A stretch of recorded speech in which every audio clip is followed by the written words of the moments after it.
मेरा ये मानना है, पुलिस एक सेवा का काम है। अगर आपको आर्थिक चीजों में प्रगति करनी है तो आपको कोई धंधा करना चाहिए। अगर पुलिस सेवा में आ रहे हैं तो आप सेवा के उद्देश्य से ही आए, नौकरी को धंधा न बनाए। जिन्होंने भी नौकरी को धंधा बनाने की कोशिश की, उनको न तो सेवा में आदर मिला, न जनता का आशीर्वाद मिला। आज की बात राजीव देवासी के साथ।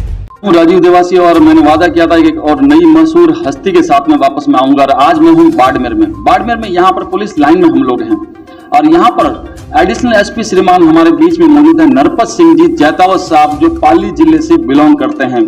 आज आपकी जीवनी के बारे में संक्षेप में हम जानना चाहेंगे, दर्शकों से आपका रूबरू करवाएंगे।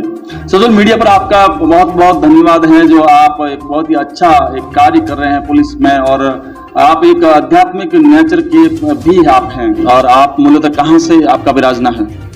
मैं पाली जिले के सोजत उपखंड में छोटा सा गांव है हमारा सारंगवास।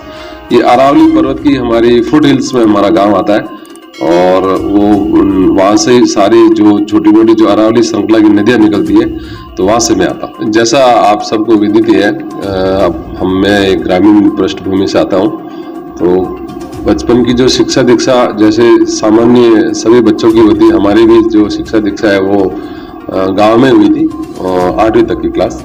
उसके बाद में पिताजी का ये हमेशा दूरदर्शी सोच रही कि पढ़ाई गांव में रह के नहीं होगी और उच्च अध्ययन के लिए हमें गांव छोड़ लेना चाहिए। तो हमें आगे की पढ़ाई के लिए उदयपुर चला गया।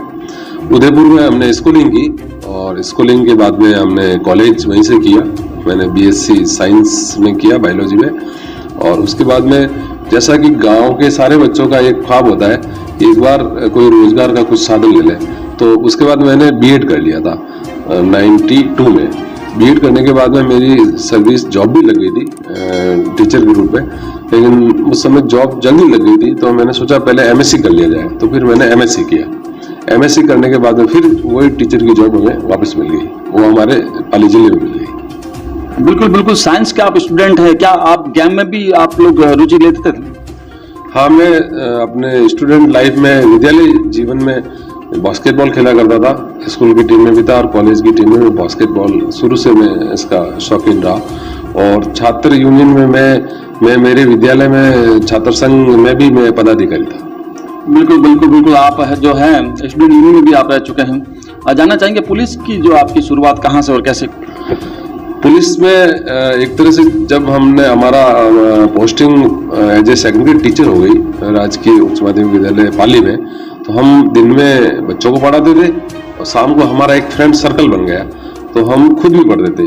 फिर हमने सोचा कि नहीं, हम इसकी तुलना में हमें और कहीं प्रयास करना चाहिए। जैसा कि आप जानते हैं, अध्यापक का भी बड़ा पुनीत काम है, वो बच्चों को निर्माण करता है, राष्ट्र निर्माण करता है। लेकिन प्रशासनिक सेवाओं में आप ज़्यादा लोगों के साथ में संपर्क में आते हैं, ज़्यादा लोगों को अपनी सेवाएं दे सकते हैं। तो हमने तैयारी शुरू की। इसी तैयारी के फलस्वरूप हमारा 97 बैच में राजस्थान लेखा सेवा में चयन हुआ और अगली वर्ष राजस्थान पुलिस सेवा में चयन हुआ। बिल्कुल बिल्कुल। कहाँ कहाँ आपकी पोस्टिंग रही है जानना चाह रहे हैं? पुलिस सेवा में ट्रेनिंग सामान्यतः हमारी जयपुर में होती है, राजस्थान पुलिस एकेडमी में। उसके बाद में मेरे को ट्रेनिंग का जिला झुंझुनू में मिला। 1 साल में झुंझुनू में रहा। ट्रेनिंग के दौरान ही मुझे डीवाईएसपी खेतरी के पद पर 4 माह सेवा देने का मौका मिला। और उसके बाद इंडिपेंडेंट पहली पोस्टिंग मेरी 2001 में डीवाईएसपी रिंगस के पद पे हुई थी। वहाँ मैं 2 साल पदस्थापित रहा और पहली पोस्टिंग थी। काम करने का बड़ा जज्बा था। उसमें आपको मालूम होगा, राव शेखा जी का एक मूर्ति तोड़ने का बड़ा केस हुआ था, जिसकी वजह से पूरे राज्य में उसकी प्रतिक्रिया हुई और कानून व्यवस्था प्रभावित हुई। उस ब्लाइंड केस को हमने वर्कआउट किया था और वहाँ के कार्यकाल की वजह से मुझे जयपुर शहर में पोस्टिंग मिली। जयपुर शहर में मेरी 2 पोस्टिंग रही, डीवाईएसपी आमेर और डीवाईएसपी मानक चौक। उसके बाद में मेरी पोस्टिंग भीलवाड़ा जिले में मांडलगढ़ हुई। मांडलगढ़ में लगभग 3.25 साल वार्ता अधिकारी के पद पर रहा और भीलवाड़ा जिले में सीओ शहर के पद पे, भीलवाड़ा सिटी के पद पे कार्यरत रहा। उसके बाद में उदयपुर शहर में सीओ गिरवा के पद पे कार्यरत था। उदयपुर से मैं सीओ पश्चिम जोधपुर शहर आया और उसी समय मेरा पदोन्नति एडिशनल एसपी के पद पे हो गई। 2 साल में additional SP crime vigilance police commissioner व्यवस्था लागू होने के बाद में वहां रहा और फिर 3 साल में डेपुटेशन में भ्रष्टाचार निरोधक ब्यूरो जोधपुर के पद पर कार्यरत रहा। 2 साल मैं जोधपुर ग्रामीण एडिशनल एसपी के पद पे कार्यरत रहा। फिर कुछ पारिवारिक परिस्थितियां और बच्चों को पढ़ाने के उद्देश्य से मैं कोटा पोस्टिंग ली और कोटा में जेडो के पद पर 2 साल रहा। और अभी आप देख रहे हैं पिछले 2.5 साल से ज्यादा मैं बाड़मेर जिला में पोस्टेड हूँ, बालोतरा एडिशनल एसपी और अभी बाड़मेर एडिशनल एसपी। बिल्कुल, आपके बारे में ये कहा जाता है कि गुड मॉनिटरिंग आपकी है और एक सुलझे हुए विचारों के हैं, एक हेल्पिंग नेचर के आप हैं। इस समय आप एडिशनल एसपी बाड़मेर के पद पर यहाँ पर काबिज हैं। हम आपसे पूछना चाहेंगे आपके परिवार के बारे में, आपके जो है संतान कितनी है और वो क्या क्या कर रहे हैं इस समय? मेरे एक पुत्र और एक पुत्री है। पुत्री अभी IIT बॉम्बे में केमिकल इंजीनियरिंग कर रही है, 4th ईयर में अब आने वाली है। और बेटा बिट्स पिलानी में इंजीनियरिंग डिग्री कर रहा है। बहुत ही अच्छी बात है, साधुवाद है। बिल्कुल चेताऊ जी, पुलिस में रहते हुए ऐसा कोई वाकया जिसने आपको हतप्रभ कर दिया हो, आश्चर्य कर दिया हो, कुछ सीखने को मिला हो या कोई चैलेंज मिला हो, इस प्रकार की कोई घटना? वैसे तो हर पोस्टिंग में कोई न कोई पुलिस अफसर के लिए चैलेंजिंग घटनाएं होती रहती है, लेकिन जयपुर सिटी में मेरे कार्यकाल में एक बड़ी चैलेंजिंग घटना हुई थी जिसमें 2 परिवारों की आपसी रंजिश की वजह से एक ऐसा ब्लाइंड मर्डर हुआ जो बंदी खुली जेल में अपनी सजा काट रहा था। तो दूसरे पक्ष को ये अंदेशा था कि अगर वो सजा काटने वाला अगर सजा काट के घर आ जाएगा तो हमारी हत्या निश्चित करेगा।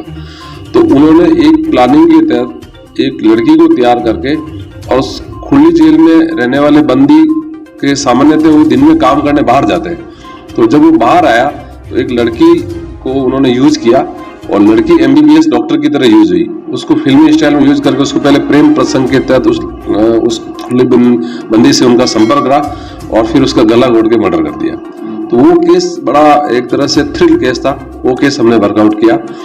भीलवाड़ा जिले में ये वहाँ पे सीरियल में ऐसी वारदातें हो रही थी, महिलाएं खेतों में काम करती है और अपराधी आते हैं और उनके पैर काट के और चांदी के कड़े ले जाते हैं। ऐसी 3 से 4 महिलाओं की हत्या हो चुकी थी। तो वो केस हमारे लिए बड़ा चैलेंजिंग था। तो मैं उस समय DYSP मांडलगढ़ के पद पे था, तो हमें शक था, कुछ लोग हमने दस्तयाब किए, उसमें कालबेलिया गैंग निकली और वो केस हमने वर्कआउट किया और उसमें तीनों ही वारदातों में वो कातिल थे। उनको हमने फॉलोअप किया, पीछा किया और उनको आजीवन कारावास की सजा दिलाई। इससे ये हुआ कि लोग महिलाएं खेतों में जाने से डरने लग गई। रेगुलर 3-4 थानों में ऐसी वारदात हुई, 4 महिलाओं की हत्या हो गई। वो केस जब भी पीछे देखता हूँ तो मुझे ऐसा लगता है, मुझे एक पुलिस की सर्विस में मुझे आत्मसंतुष्टि का अनुभव होता है। बिल्कुल, सीरियल वाइज जो है किलर जो थे उनको भी आपने पकड़ा, अनुसंधान आपने किया अपनी टीम के साथ में और ऐसे कई चैलेंजेबल केस को भी आपने सॉल्व किया है। एडिशनल एसपी साहब, हम आपसे और पूछना चाहेंगे, जो आपका एक रहा है पिछला बैकग्राउंड जिसमें आप टीचर भी रहे हैं, टीचर में और इस पुलिसिंग में आप क्या देखते हैं? दोनों में क्या अंतर है? जो एक दोनों में आपने बताया सेवा का जज्बा है, दोनों में कितना आप अंतर देखते हैं? कार्य की प्रकृति का अंतर है। वहां पे आप राष्ट्र के लिए बच्चों को तैयार करते हैं और यहाँ आप डायरेक्टली समाज की सेवा करते हैं। पुलिस सेवाओं में आने के बाद में आपका जो जनता के साथ संपर्क का जो दायरा है वो बहुत बढ़ जाता है और इस सेवा में आने के बाद कई बार ऐसा महसूस होता है कि आप रियल में अगर कोई आपके पास विक्टिम आता है और मन से अगर आप उसकी चीज़ों को सुनते हैं, उसकी समस्या का निराकरण करते हैं और ईमानदारी से और पारदर्शिता से अगर उनकी काम करते हैं, तो कई बार हमें जनता की बहुत आदर भी मिलता है और हमें उनका आशीर्वाद भी मिलता है। वो दूसरी सेवा में बहुत कम मिलता है। बिल्कुल बिल्कुल, बहुत ही सहृदय व्यक्ति हैं और इसमें बाड़मेर जो जिला है क्षेत्रफल की दृष्टि से बहुत बड़ा एक जिला है, वहां पर आप इस समय पूरी अपनी कमांडिंग संभाल रहे हैं। इस प्रकार के भी आपके आते होंगे सामाजिक रूप से, कई लोग आपको पूछते होंगे सर हम कैसे जो तैयारी करें, कैसे हम जाएं, कहाँ कोचिंग करें, इस प्रकार से भी आप गाइड करते होंगे? निसंदेह युवाओं के लिए पुलिस हमेशा एक आकर्षक कैरियर रहा है। तो मैं युवाओं से ये कहूँगा कि अगर आपको वास्तव में पुलिस सेवा एक पैशन के रूप में चुनना है तो आप शुरू से तैयारी करें और तैयारी करने के साथ साथ अनुशासन में रह के और नियमित और मेहनत, 3 चीज़ें अगर आप करेंगे, और सबसे बड़ी बात आपकी जो पुलिस सेवा में आने की मनसा है कि मैं पुलिस सेवा में किस लिए आना चाहता हूँ। कई बार लोग इस सेवा में इस उद्देश्य से भी आते हैं कि यहाँ पर दूसरी चीज़ें ज़्यादा है या उनका ऐसा लगता है कि यहाँ कुछ पैसा ज़्यादा है। अगर ऐसा सोच के आ रहे हैं तो फिर मेरे ख्याल से सेवा में आने का कोई उद्देश्य सफल नहीं होता है। मेरा ये मानना है पुलिस एक सेवा का काम है, तो अगर आपको आर्थिक चीजों में प्रगति करनी है तो आपको कोई धंधा करना चाहिए। अगर पुलिस सेवा में आ रहे हैं तो आप सेवा के उद्देश्य से ही आए, नौकरी को धंधा न बनाए। जिन्होंने भी नौकरी को धंधा बनाने की कोशिश की उनको न तो सेवा में आदर मिला न जनता का आशीर्वाद मिला।